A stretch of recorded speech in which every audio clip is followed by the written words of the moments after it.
Salam sejahtera Malaysia. Selamatlah. Selepas Najib Razak masuk penjara, tiba-tiba Ketua Pemuda UMNO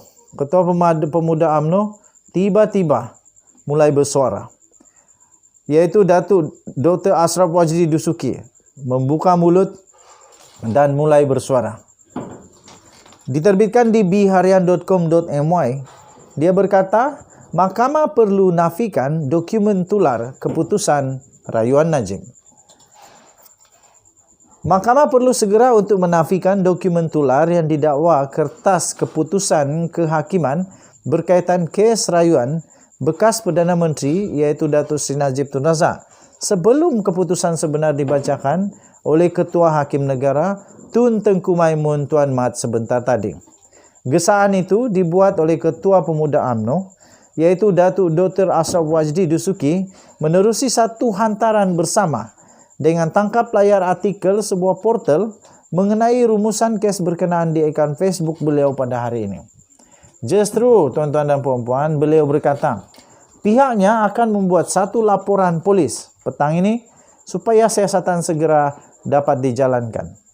Katanya dalam kenyataan itu adalah memeranjatkan apabila tular satu dokumen yang kononnya dikatakan adalah satu kertas keputusan penghakiman Hakim Mahkamah Persekutuan terhadap rayuan bagi kes SRC Datuk Seri Najib Tun Razak walaupun prosiding mahkamah ketika itu masih lagi berjalan.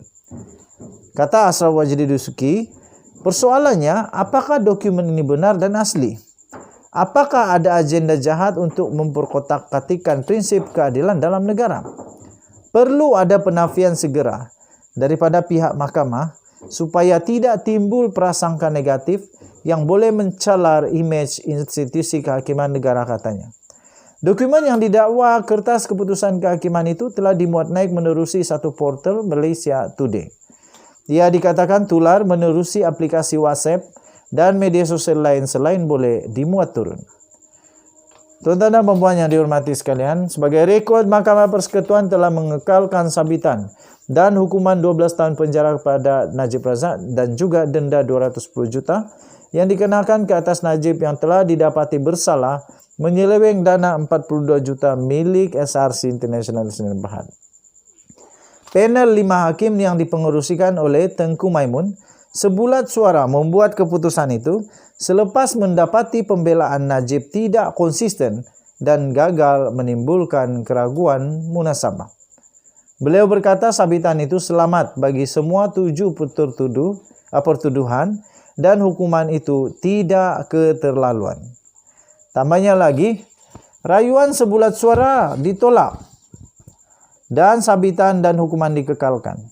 Saya dengan ini mengumumkan waran komitel, yaitu perintah untuk menjalani hukuman penjara kepada Tengku Maimun ketika memerintahkan dan seterusnya memerintahkan prosiding pendengaran untuk kes Najib tamat. Daripada Mahkamah Tinggi, Mahkamah Rayuan, Mahkamah Persekutuan akhirnya tamat. Jadi tamat sudah perbicaraan penuh legenda. Ini perbicaraan legend ini. Perbicaraan akan diingat sampai bila-bila oleh rakyat Malaysia dan rakyat seluruh dunia. Skandal keuangan terbesar dalam sejarah bakal akan ditemui lagi oleh Najib Razak melalui kesnya dengan 1MDB. Ada lagi Perbendaharaan Negara Malaysia, ada lagi Lembaga Hasil Dalam Negeri, ada 100 lagi banyak lagi lah. Banyak lagi kes Najib Razak. Ada 100 yang tadi saya kata itu ada 100 laporan polis telah dibuat. Saya fikir itu pun mungkin Najib akan terkesan juga. Denyut nadi suara rakyat bergema di channel ini. Kita jumpa lagi. Bye-bye. Salam sejahtera Malaysia. Selamatlah.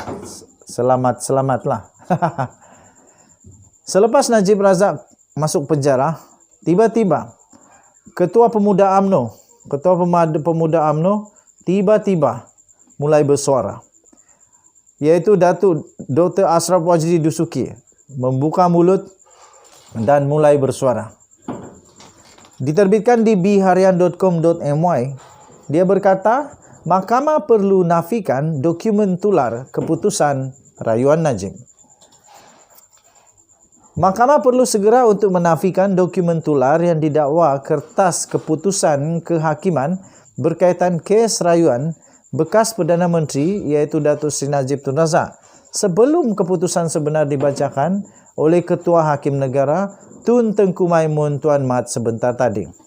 Gesaan itu dibuat oleh Ketua Pemuda UMNO iaitu Datuk Dr. Ashraf Wajdi Dusuki menerusi satu hantaran bersama dengan tangkap layar artikel sebuah portal mengenai rumusan kes berkenaan di akaun Facebook beliau pada hari ini. Justru, tuan-tuan dan puan-puan, beliau berkata, pihaknya akan membuat satu laporan polis petang ini supaya siasatan segera dapat dijalankan. Katanya dalam kenyataan itu adalah memeranjatkan apabila tular satu dokumen yang kononnya dikatakan adalah satu kertas keputusan penghakiman Hakim Mahkamah Persekutuan terhadap rayuan bagi kes SRC Datuk Seri Najib Tun Razak walaupun prosiding mahkamah ketika itu masih lagi berjalan. Kata Ashraf Wajdi Dusuki, persoalannya apakah dokumen ini benar dan asli? Apakah ada agenda jahat untuk memperkotak-katikkan prinsip keadilan dalam negara? Perlu ada penafian segera daripada pihak mahkamah supaya tidak timbul prasangka negatif yang boleh mencalar imej institusi kehakiman negara, katanya.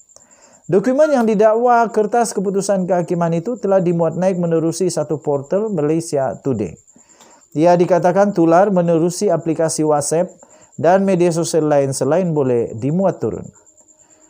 Tuan-tuan dan puan yang dihormati sekalian, sebagai rekod Mahkamah Persekutuan telah mengekalkan sabitan dan hukuman 12 tahun penjara kepada Najib Razak dan juga denda 210 juta yang dikenakan ke atas Najib yang telah didapati bersalah menyeleweng dana 42 juta milik SRC International Senin Berhad. Panel 5 hakim yang dipengerusikan oleh Tengku Maimun sebulat suara membuat keputusan itu selepas mendapati pembelaan Najib tidak konsisten dan gagal menimbulkan keraguan munasabah. Beliau berkata sabitan itu selamat bagi semua 7 pertuduhan dan hukuman itu tidak keterlaluan. Tambahnya lagi, rayuan sebulat suara ditolak dan sabitan dan hukuman dikekalkan. Saya dengan ini mengumumkan waran komitel, yaitu perintah untuk menjalani hukuman penjara kepada Tengku Maimun ketika memerintahkan dan seterusnya memerintahkan prosiding pendengaran untuk kes Najib tamat. Daripada Mahkamah Tinggi, Mahkamah Rayuan, Mahkamah Persekutuan akhirnya tamat. Jadi tamat sudah perbicaraan penuh legenda. Ini perbicaraan legend ini, perbicaraan akan diingat sampai bila-bila oleh rakyat Malaysia dan rakyat seluruh dunia.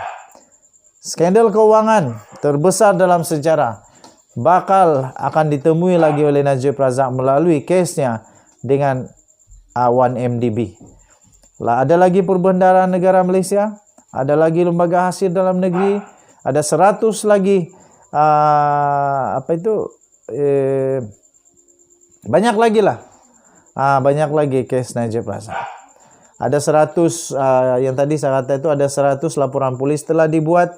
Saya fikir itu pun mungkin Najib akan terkesan juga.